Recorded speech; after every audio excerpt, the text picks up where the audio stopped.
नमस्ते दोस्तों, हमारे चैनल में आने के लिए धन्यवाद। काले कुत्ते के लिए रोटी के फायदे या कुत्ते के लिए रोटी के फायदे के यहाँ एक और अक्टोरस समीक्षा के साथ आज हम बात कर रहे हैं काले कुत्ते के लिए रोटी के फायदे या कुत्ते के लिए रोटी के फायदे ही फायदे हैं। बहुत से लोग रोज कुत्तों को रोटी खिलाते हैं, लेकिन कुत्तों को रोटी खिलाने से क्या होता है इसका सही मतलब नहीं जानते। पहले जब हम कुत्तों को रोटी दे रहे थे तो घरवाले पूछ रहे थे कि हम कुत्तों को रोटी क्यों दे रहे हैं, तो उनका जवाब होता कि यह पुण्य के लिए है। हालांकि यह बात हमारे छोटे दिमाग के अंदर कभी समझ में नहीं आई। हमारे घर के सामने बहुत से कुत्ते रहते हैं और उन कुत्तों में से कई लोग सुबह अपनी रोटियां डालने आते हैं।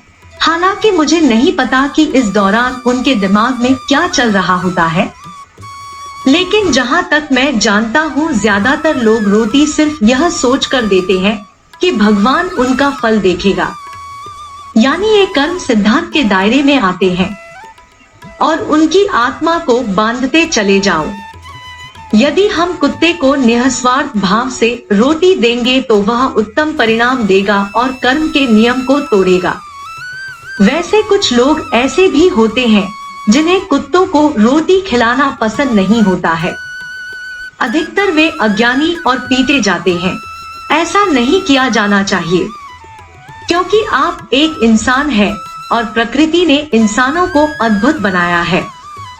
यदि आप जानवरों का इलाज करते हैं तो आप में और जानवरों में कोई अंतर नहीं रहेगा। वैसे भी कुत्तों को डांटा देने के कई फायदों में ज्योतिष से जुड़े कई फायदे हैं।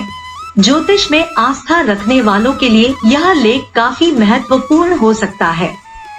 आज भी कई हिंदू घरों के अंदर यह जमात मौजूद है कि जब भी महिलाएं पहली रोटी बनाती हैं, तो उसे कोई नहीं खाता, नहीं तो पहली रोटी अलग रख दी जाती है।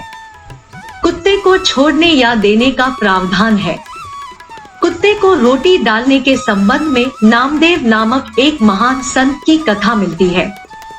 कहा जाता है कि एक बार कई साधु संत भोजन करते हुए बैठे थे और अचानक से एक काला कुत्ता आया और कुछ साधुओं के भोजन को जूठा कर दिया। उसके बाद साधु कुत्ते को बुरा कहने लगे।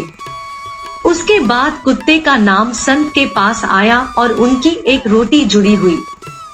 नामदेव सच्चे महान संत थे, इसलिए वह एक घुरघुराहट की बरनी ली और कुत्तों के पीछे दौड़ता है और रुको भाई को रोटी काट देता है।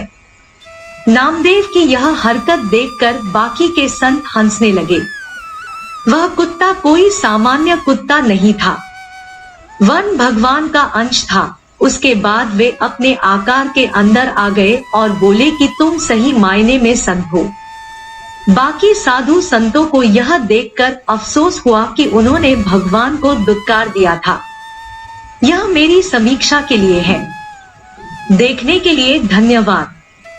अधिक स्टोरीज कलेक्ट समीक्षाओं के लिए उस सब्सक्राइब बटन को क्लिक करना न भूलें।